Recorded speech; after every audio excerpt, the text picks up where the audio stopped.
আলহামদুলিল্লাহ। আপনি 1 গেলিয়া ভর্তি মাটি আপনি পানিতে ফেলে দেন, আপনি কিছুই পাবেন না, পানির সঙ্গে মিশে সব একাকার হয়ে যাবে। আবার 1 গেলিয়া ভর্তি মাটি আপনি কাদা মাটি দিয়ে বেশ করে সানেন, দোলাদলি করেন, বিশাল একটা ইট তৈরি করেন, এই ইটটা আগুনে জ্বালান, আগুনে জ্বালানোর পর দেখবেন একটা ইট হয়ে যাবে। আবার এই ইটটা আপনি পানিতে ফেলে দেন, 100 বছরও কিছু হবে না। আগে আপনি পরিশ্রম করেননি, তার ফল আপনি পাননি, পরে যখন আপনি পরিশ্রম করলেন আপনি ঠিকই সত্যি আপনি ফল পেয়ে গেলেন। আবার 1 মণ দুধ আপনি পানিতে ফেলে দেন, পানির সঙ্গে এটা একাকার হয়ে যাবে, এটা পানির সঙ্গে মিশে যাবে।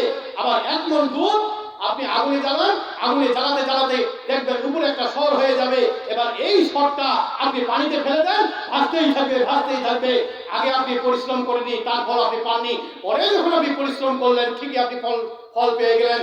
ঠিক তেমনি ভাবে আপনি যদি মনে করেন আমাকে ফজর সালাত আদায় করতে হবে, আমাকে জোহর সালাত আদায় করতে হবে, আমাকে আসর সালাত আদায় করতে হবে, আমাকে মাগরিব সালাত আদায় করতে হবে, আমাকে এশা সালাত আদায় করতে হবে, আপনি যদি পরিশ্রম করেন অবশ্যই আল্লাহ আপনাকে সঠিক পথের দিশা আপনাকে দেখাবে না ভাই?